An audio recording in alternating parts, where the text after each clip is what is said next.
Sir, education board की ओर से notification जारी की गई है कि कोई भी स्कूल एमबीडी से नहीं पढ़ाएगा, क्या कहेंगे सर उस पर? नहीं, पहले तो ये आपको बता दूं कि नोटिफिकेशन एजुकेशन बोर्ड की तरफ से नहीं बल्कि डिपार्टमेंट ऑफ स्कूल एजुकेशन की तरफ से जारी हुआ है। और इसमें एक्चुअली ये पाया गया कि जो हमारे सरकारी स्कूल हैं उसमें 10वीं तक तो किताबें जो हैं वो सरकार की तरफ से फ्री दी जाती हैं, लेकिन 11वीं और 12वीं की किताबों का जहाँ पे सवाल आता है वहाँ पे बोर्ड की किताबें ना लगा के वहाँ पे ये जो गाइड बुक्स हैं या रेफरेंस बुक्स हैं जो प्राइवेट पब्लिशर्स की हैं वो पढ़ाई जा रही थी।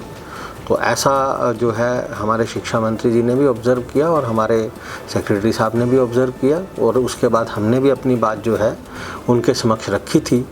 तो उसके बाद ये सरकार द्वारा ये आदेश पारित किए गए कि जितने भी सरकारी स्कूल हैं उसमें कोई भी कक्षा है उन सब में बोर्ड की किताबें पढ़ाना जो है वो अनिवार्य होगा।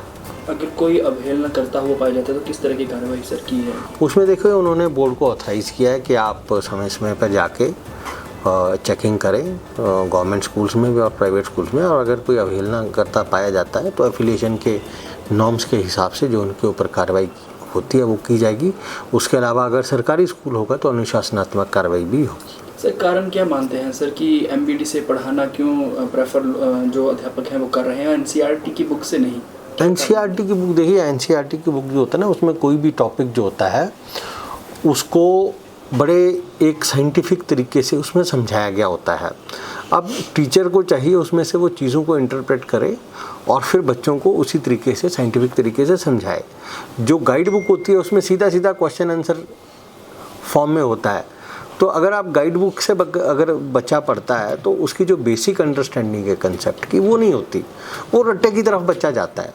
और अगर आप देखेंगे अब सारे जो बोर्ड्स हैं, इवन हिमाचल बोर्ड में भी हमने ये शुरू कर दिया है कि जो आगे जो प्रश्न पूछे जाएंगे वो डायरेक्ट प्रश्न होंगे ही नहीं, वो होंगे कॉम्पिटेंसी बेस्ड, क्षमता के आधार पर पूछे गए क्वेश्चन।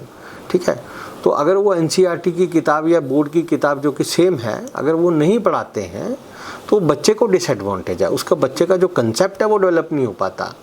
ऑलरेडी गाइड बुक में जो रेडीमेड क्वेश्चन आंसर मिल जाते हैं उन्हीं को बच्चा रटा मार के वो पहले एग्ज़ाम दे देता था, लेकिन अब एग्ज़ाम्स का भी पैटर्न चेंज हो रहा है और केवल बोर्ड्स का ही चेंज हो रहा।